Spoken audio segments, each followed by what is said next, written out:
Yo, what's good, YouTube? So today's video, guys, we got the Houston Rockets against Los Angeles Lakers. NBA season recap, guys, of April 11, 2025 NBA season.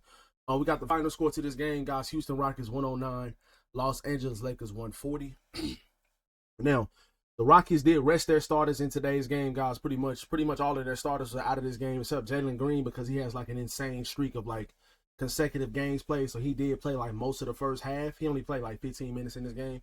But the Lakers played all of their starters tonight because obviously tonight's game was very important for us to win this game. They did win tonight's game and they secured the third seed in the Western Conference. So they will be the third seed going into the postseason this year, which is a great season for this team, man. Like all of the injuries at the beginning of the season, Jerry Vanderbilt coming back late, Anthony Davis being in and out of lineup, LeBron James getting injured when Luka came over, Luka Doncic getting traded to the team, Anthony Davis being out, Luka being out for a while. You know what I'm saying? Like, so it's just the Mark Williams trade being rescinded, so you have to depend on Jackson Hayes to be your starting center. So this is a great season for this team. But as a lot of fans will say, guys, job not finished, man. Like, we just getting started. I feel like this team has a legit chance to go to the NBA Finals and compete for an NBA title. So let's get it going, man. So tonight's game, like I said, was a great game for our starters and for the guys in the rotation that played tonight. So let's go ahead and get into this box score before we get into the recap of the game and some of my different points and stuff like that. So Rui Hachimura, 32 minutes, 6 of 8 from the field. Great game from Rui, 16-5 from him tonight, man. LeBron did have a scary type moment at the beginning of the third quarter, maybe like 4 minutes into it. Maybe he'll tell us like more after the game. But just overall, and this standings is not updated, guys. The Lakers are a 50-win team. They're 50-31 on the season, so they did get to 50 wins and possibly even 51 wins if they win on Sunday in Portland. So, but yeah, LeBron had a scary moment in the second quarter, guys. He kind of it looked like he kind of tweaked his groin. It was a bad pass, like he was in the middle of the zone. It was kind of like a bad pass from Austin Reeves. And he like threw the ball to him, but it got tipped, and like LeBron kind of reached for it, but he kind of like reached, and it was like an awkward reach. And it kind of looked like he kind of pulled his groin again. So they took him out the game, and a lot of people were speculating, like, was he injured, like the commentators on NBA TV and stuff like that. But he kind of like put a wrap around it with some ice and stuff like that. And, he was kind of celebrating on the bench, jumping around, celebrating and stuff like that when the other guys was coming into the game and scoring and stuff like that. He did not play after that point.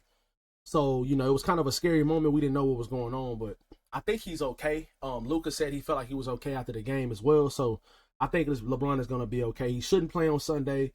And you're not going to have to play it all this week because of the play-in and stuff like that. So the playoffs start next week. So basically the starters shouldn't have to play a game until all the way until next week. So you should get a week of rest.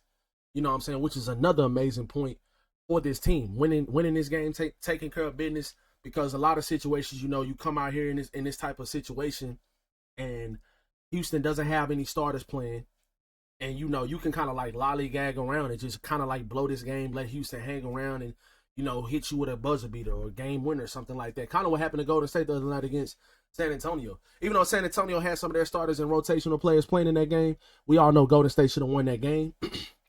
But, they blew that game. So, you got to tip your hat to this team coming out and being focused from the start. LeBron had a really, really good first quarter. Him and Luka had a really, really good first quarter.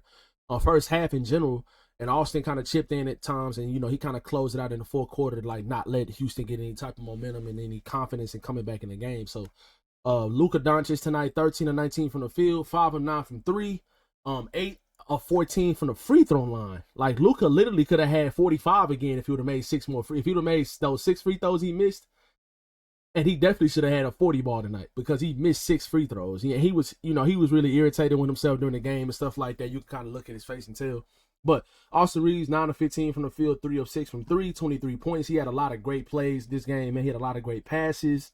He had a dunk in transition. He had some really, really good crossovers and step back threes and step back jump shots, man. Like, Austin is so good, guys. And for him to be an undrafted player, man, shout out to Austin for the work he's put in. And to be able to develop alongside a guy like LeBron and AD and then now Luka Doncic, like, that's just even more credit to Austin Reeves. And he did have 5 turnovers tonight, but like I said, man, like, when you winning by so much at times, some of these players, they try like crazy things, and then sometimes it just doesn't work. So Shout out Dorian Finney-Smith, the plus minus king.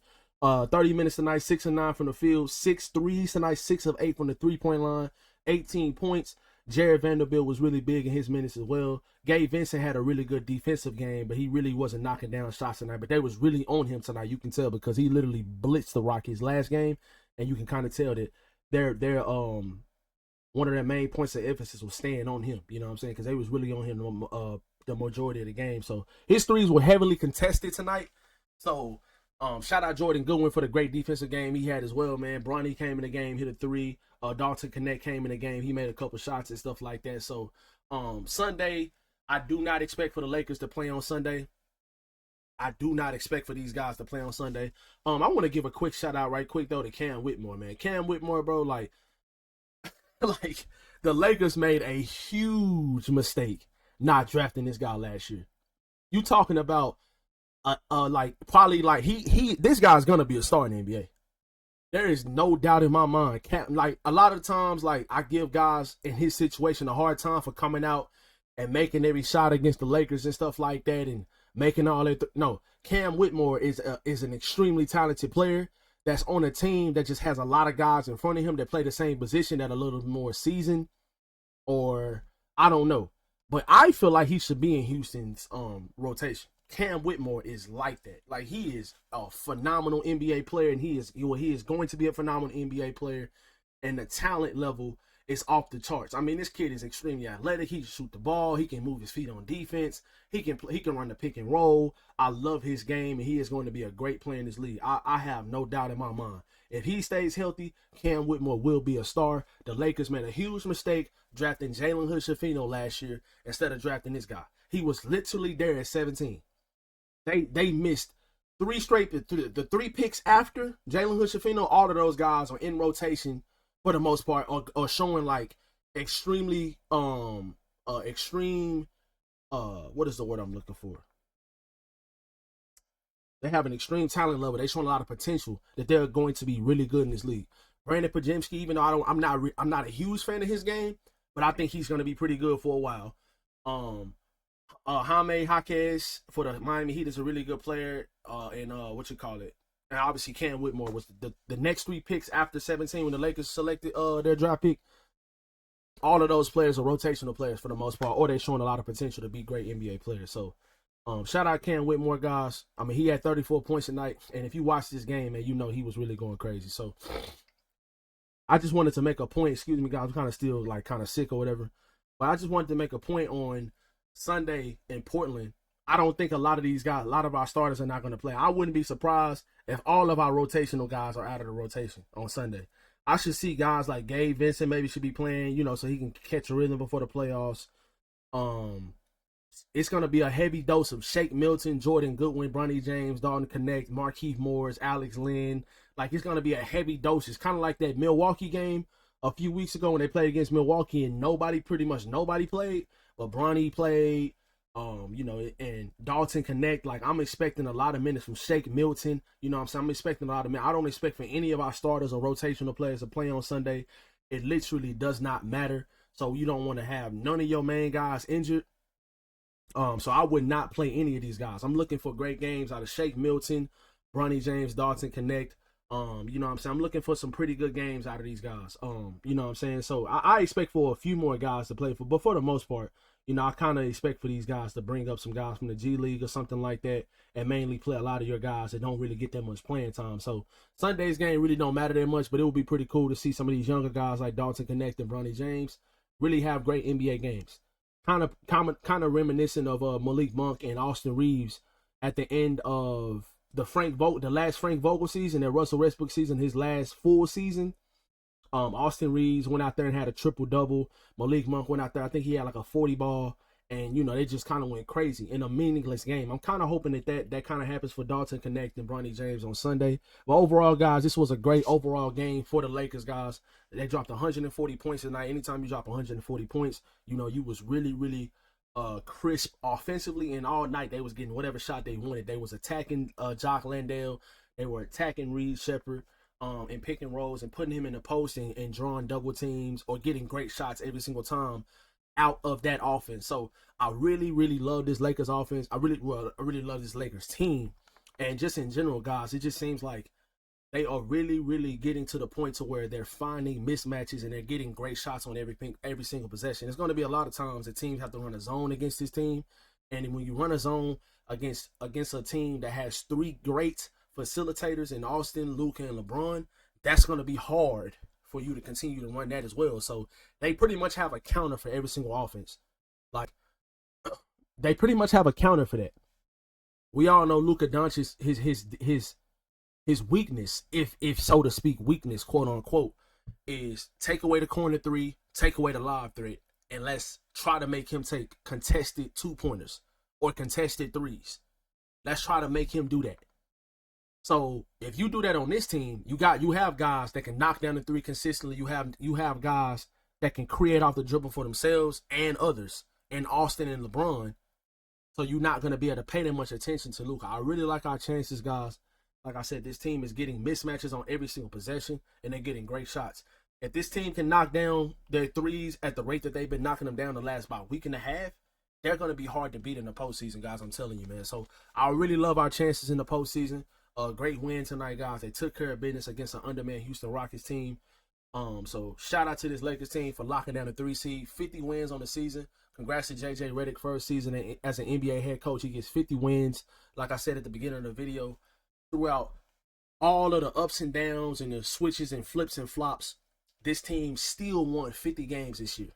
That deserves credit. And the crazy Western Conference, too. And if you really think about it, this team should have like 55 wins. We should have like 55 wins. They lost so many games to below 500 teams. And that's just a lack of focus from this team. And you're not going to be having that because you see it. In the regular season, when they're playing against a team that's a great team or a team above 500, they bring their A game. They bring it. They bring their A game every single night. And that's what you want to see. You don't want to see a team that can just beat up on bad teams and not be able to compete against great teams. This team competes against great teams, and sometimes they have that lack of focus against those undermanned or those below 500 or those bad teams or those teams that you quote unquote should beat. So that was the frustrating part about this season. This Lakers team lost a lot of games to teams that are going to be below 500 or not a playoff team. And, you know, the potential of this team winning 55 games or 50, 56, 57 games, it could have been there this year. But unfortunately, it wasn't. But they still going to be a top 3 seed in the toughest Western Conference we've done seen in years. So that's still a great season, regular season for this team. And like I said, through all the flips and flops with all the trades and injuries and, you know what I'm saying, like trades being rescinded with Mark Williams, they still won 50 games. So shout out to this Lakers team, ready to go to the postseason and make some noise, guys. Y'all be sure to drop a like, and y'all let me know in the comment section who you guys would like to face in the first round as the 6th seed. You know, there's still a big potential that we can play against Golden State. We could play against the Clippers. We could play against Memphis. I think we can still play against Memphis, even though they lost to Denver tonight. And I think we can even it's a chance we can even play against Minnesota. I'm thinking we're probably going to play against Minnesota or Memphis in the first round. Or maybe even Golden State. I don't know. But I think the Clippers are going to beat them on Sunday. So I think they're going to be a play-in team. Because the Clippers won tonight. So if we play against the Los Angeles Clippers in the first round, the battle of LA, that's gonna be crazy. So let me know who you guys want to play against in the comment section below in the first round of the postseason. I like our chances against any team, especially with home court advantage. I love our chances to win that series. So y'all let me know in the comment section below. Y'all be sure to drop a like and subscribe if you guys are new. And I'll catch you guys in the next video. Peace.